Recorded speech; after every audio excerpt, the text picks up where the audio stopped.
Arthur's Puppet Theater presents Little Red Riding Hood. Welcome to Arthur's Puppet Theater, where you choose what happens. First, choose who's playing each part. Who do you want to play the lead role? Naturally! Who should be the big bad wolf? Hey, thanks! Who should be Granny? Cool! And that means Buster is the narrator. All right! And now, on with the show!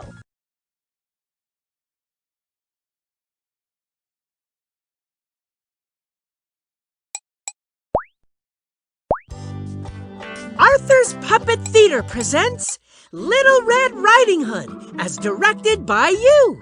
Once upon a time, there was a little girl whose name was Little Red Riding Hood. La la la, I am Little Red Riding Hood. Ah, the classic choice. Little Red Riding Hood headed through the forest full of big trees. These must be the deep, dark woods I've heard so much about. She looked up at the sky, and it was a beautiful sunny day. La-di-da, what a beautiful day. Little Red Riding Hood was walking to Granny's house. I'm walking along, tra-la-la-la-la.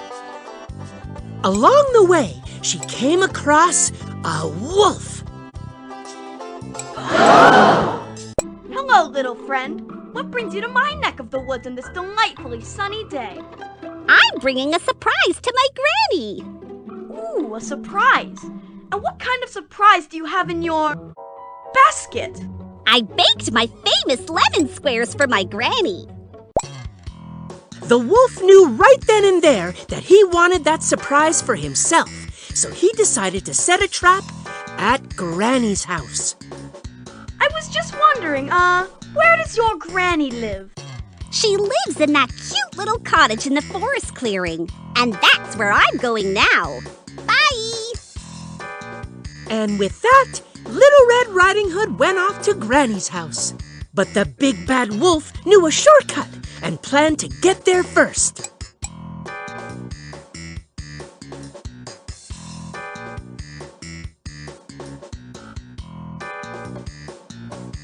Moments later, Granny heard a knock at her door. Who is it? It is I, your perfect granddaughter, come to bring you a surprise. Please let me in. Oh, it's my granddaughter. Though she is a little early. Coming, dear. But when Granny opened the door, it wasn't her granddaughter at all. Aha! Oh no! It's the big bad wolf! Ah! The wolf grabbed Granny, and what dastardly deed did he do? He locked her in the closet. Watch out for the dust bunnies in there, Granny. With Granny out of the way, it was time for the wolf to put his plan into action. He dressed up as Granny and waited for Little Red Riding Hood to arrive. But he didn't have to wait long. The doorbell rang.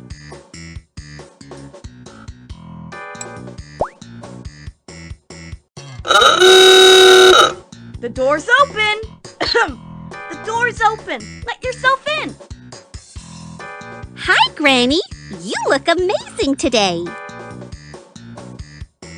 But when Little Red Riding Hood got near her Granny, she noticed something weird. Granny, what big eyes you have. All the better to see you with, dearie. And what big ears you have, Granny. All the better to hear you with, dearie. And might I add, what big teeth you have, Granny. All the better to eat you with, dearie. You're not Granny. You're the wolf. Little Red Riding Hood started to shake on the spot. I'm scared. Totally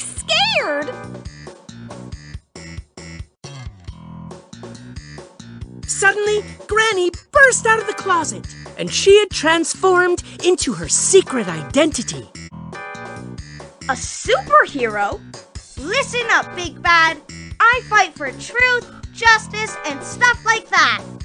You don't scare me. I want that surprise. The wolf looked around and grabbed the first thing she could find. Let's see if we can strike a chord.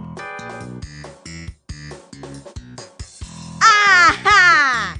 Ah! This granny is too tough for me. I'm out of here.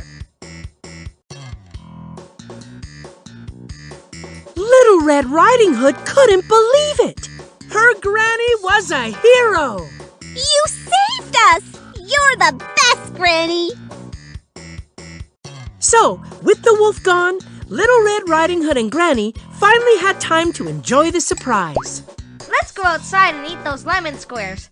They're my faves.